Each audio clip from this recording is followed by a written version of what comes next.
Eto na nga mga chong, marami tayong basketball updates. Ano nga ba ang nangyari kay RJ Abarrientos ngayong PBA Finals? Rondae Hollis Jefferson, sinabing alam niya ang game plan ni Coach Tim Cone. Sa nakalipas nga na Game 2 kagabi, ay ito ngang si Rondae Hollis Jefferson ang bumuhat sa TNT Tropang Giga kung saan nakapagbaon ito ng 6 na 3-point shot para kuhanin ang kanilang ikalawang panalo. At ayon nga sa naging press con interview dito kay Rondae Hollis Jefferson, ay inamin niya nito na expected niya na ang magiging game plan ng Barangay Ginebra na hahayaan siyang tumira sa 3-point area. Pero paano nga ba nalaman ni Rondae Hollis Jefferson na yun ang magiging game plan ni Coach Tim Cone? Binanggit nga ni RHJ ay noong Asian Games ay pinwersang araw siya ng gilas na tumira ng maraming 3-point shot at natalo nga raw ang kanyang kupunan sa gold medal dahil hindi raw naging maganda yung kanyang 3-point shooting. Dahil sa kanyang 14 attempts noon ay tatatlo lang ang nagawa niyang may pasok. Naging effective nga raw yan noon pero hindi na ngayon dahil winork out raw ni Rondae Hollis Jefferson ang kanyang outside shooting. Kaya naman, in-expect niya na talaga na ang magiging game plan ni Coach Tim Cone ay pareho noong Gilas Pilipinas kung saan hinayaan siyang tumira sa 3-point area. Pero iba na nga raw ang sitwasyon ngayon. Binago na nga raw ni RHJ ang kanyang mindset at sa tingin nga raw ng Barangay Ginebra ay tsamba lang yung kanyang tira. Pero isang araw professional player itong si Rondae Hollis Jefferson dahil wino-workout niya nga yan everyday. Kaya naman, pinagbayad niya nitong si Rondae Hollis Jefferson yung sugal na game plan na ginawa ni Coach Tim Cone. So ngayon ay nagpapasalamat itong si RHJ sa kanyang mga teammates pati na rin sa coaching staff na naniwala sa kanya na maipapasok niya ang kanyang mga outside shots. Para sa akin mga chong, ay nagkamali talaga si Coach Tim na hayaang tumira si Rondae Hollis Jefferson sa 3-point area. Mubra nga yan noong Asian Games, pero gaya nga ng sabi ng RHJ na winorkout niya yung kanyang outside shooting at kita naman natin yung naging resulta. Ayon pa nga kay Rondae Hollis Jefferson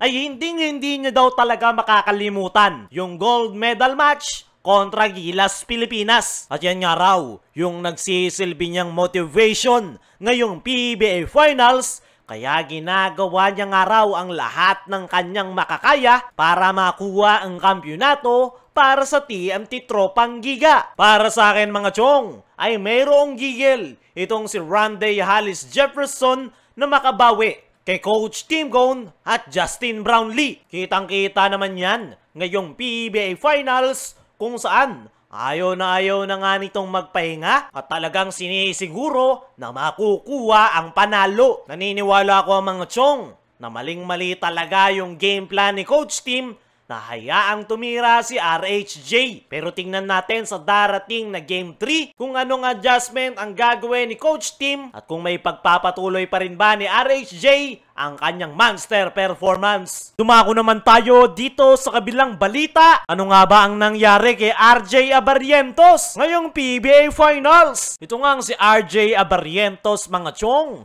ay ang isa sa mga player ni Coach Tim na nakapagpakita ng magandang performance buong conference. Actually, isa si RJ Abarrientos sa mga dahilan kung bakit nasa finals ngayon ang kanyang koponan. Nang dahil yan sa kanyang energy, hustle at outside shots ang kanyang naiaambag sa kanyang koponan. Pero sa nakalipas na 2 laro ng Barangay Ginebra ay missing in action itong si RJ Abarrientos kung saan hindi nga siya nararamdaman ng kanyang kupunan. Noong Game 1 ay nakapagtala lang ito ng 5 points at sa kakatapos lang na Game 2 ay mayroon lang 7 points itong si RJ Abarrientos. Malayong malayo yan sa usual contribution niya sa Barangay Ginebra noong quarterfinals, lalong-lalo na noong semi-final series kontra San Miguel Beermen. Kaya naman, ano nga ba talaga ang nangyari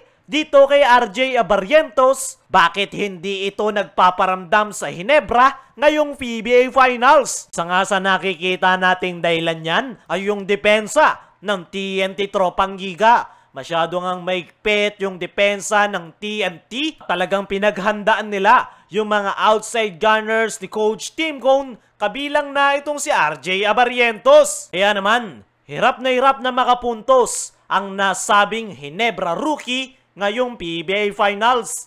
Isa pa sa nakikita nating possible na problema nitong si RJ Abarrientos ay first time niyang ang umapak sa finals. Alam naman nating lahat mga chong na marami nang experience itong si RJ Abarrientos. Galing nga ito sa Korean Basketball League kung saan nakuha niya pa ang PBA Rookie of the Year Award. Pero sa kanyang buong basketball career ay ito pa nga lang yung unang pagkakataon na nakapasok siya ng finals bilang professional basketball player. Possible na naninibago itong si RJ Abarrientos at nandoon na rin siguro yung pressure dahil mas mabigat na ang nakataya. Pero naniniwala ako mga chong na kayang ma-overcome nitong si RJ Abarrientos ang kanyang struggling performance ngayong PBA Finals. Kailangan lang talaga nitong makabuelo at makuha ang kanyang momentum, at kapag nangyari yan, ay panigurado ay mailalabas niyang muli ang kanyang full potential. Sa ngayon, isa si RJ Abarrientos sa mga kinakailangan mag-step up sa mga players ni Coach Tim Cone. At tingnan natin sa darating na Game 3 kung magagawa nga ba ni RJ Abarrientos na magpakitang gilas para sa kanyang kupunan. Kaya mga chong, ano ang masasabi nyo sa performance ni RJ ngayong PBA Finals? Ano rin yung masasabi nyo kay RHJ ngayong alam niya yung game plan ni Coach Tim Cone? I-comment mo lang dyan sa ibaba.